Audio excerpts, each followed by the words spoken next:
ప్రియమైన సహోదరి సహోదరులకు యేసుక్రీస్తు నామములో శుభములు. దేవుని యొక్క నూతనమైన కృప మీకు కలుగును గాక. ఈరోజు దేవుడు మనకిచ్చిన మాట యెషయా గ్రంథం 30వ అధ్యాయం 2వ వచనం.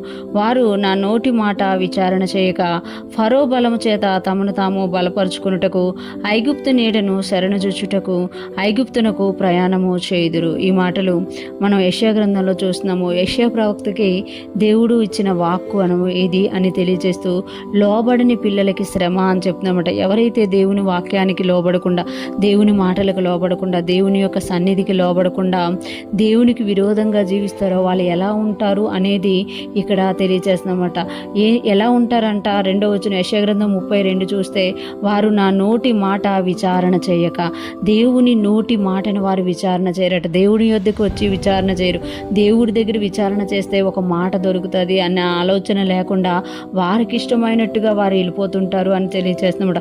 ఫరో బలము చేత తమను తాము బలపరుచుకొనుటకు ఐగుప్తు నీడను శరణుజొచ్చుటకును ఐగుప్తునకు ప్రయాణము చేయుదురు. ఫరో బలము చేత తమను తాము బలపరుచుకొనుటకు అంటే ఫరో యొక్క బలము, ఐగుప్తు యొక్క బలము దగ్గర వారు ఏం చేయాలనుకుంటారట? వారిని బట్టి వీరు బలపరుచుకోవాలనుకుంటారట. చాలా మందిని మనం ఈ లోకంలో చూస్తూ ఉంటాము. వాళ్ళు తాలూకా బలమును చూపించుకోకుండా వాళ్ళకు పక్కన ఉన్న వారి బలమును చూపిస్తూ వీళ్ళు మా బలం, వీళ్ళు మా ఇదిగో ఈ వ్యక్తి మా బలం, ఇది మా బలం అని చూపిస్తారు. అలాగే లోబడని పిల్లలంట ఐగుప్తు వలన బలము తెచ్చుకోవాలనుకుంటారట. ఫరో బలము చేత తమను తాము బలపరుచుకున్నట్టుకు ఐగుప్తు నీడను శరణజొచ్చుటకు ఐగుప్తునకు ప్రయాణం చేయుదురంట. ఐగుప్తు అనేది లోకానికి సూచనగా ఉందన్నమాట. అంటే దేవుని పిల్లలు దేవునికి లోబడి దేవుని మాట విచారణ చేస్తూ దేవుని దగ్గర జీవించాల్సింది పోయి వాళ్ళు ఎక్కడికి వెళ్ళిపోతున్నారంట? ఐగుప్తు వెళ్ళిపోతున్నారంట. లోకము దగ్గరికి వెళ్ళి విచారణ చేస్తున్నారట. లోకము యొక్క బలమును చూసి వారు తమను తాము బలపరుచుకుంటున్నారట. లోకం యొక్క నీడకి వెళ్ళిపోవడానికి వారు ప్రయాణం చేస్తున్నారంట.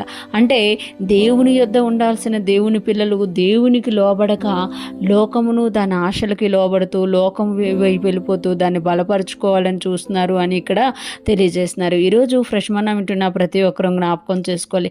మనము యేసుక్రీస్తుకు లోబడే పిల్లలుగా ఉన్నామా? అయితే మనము దేవుని మాట యొద్ద కొరకు విచారణ చేసే వరకు ఉండాలి.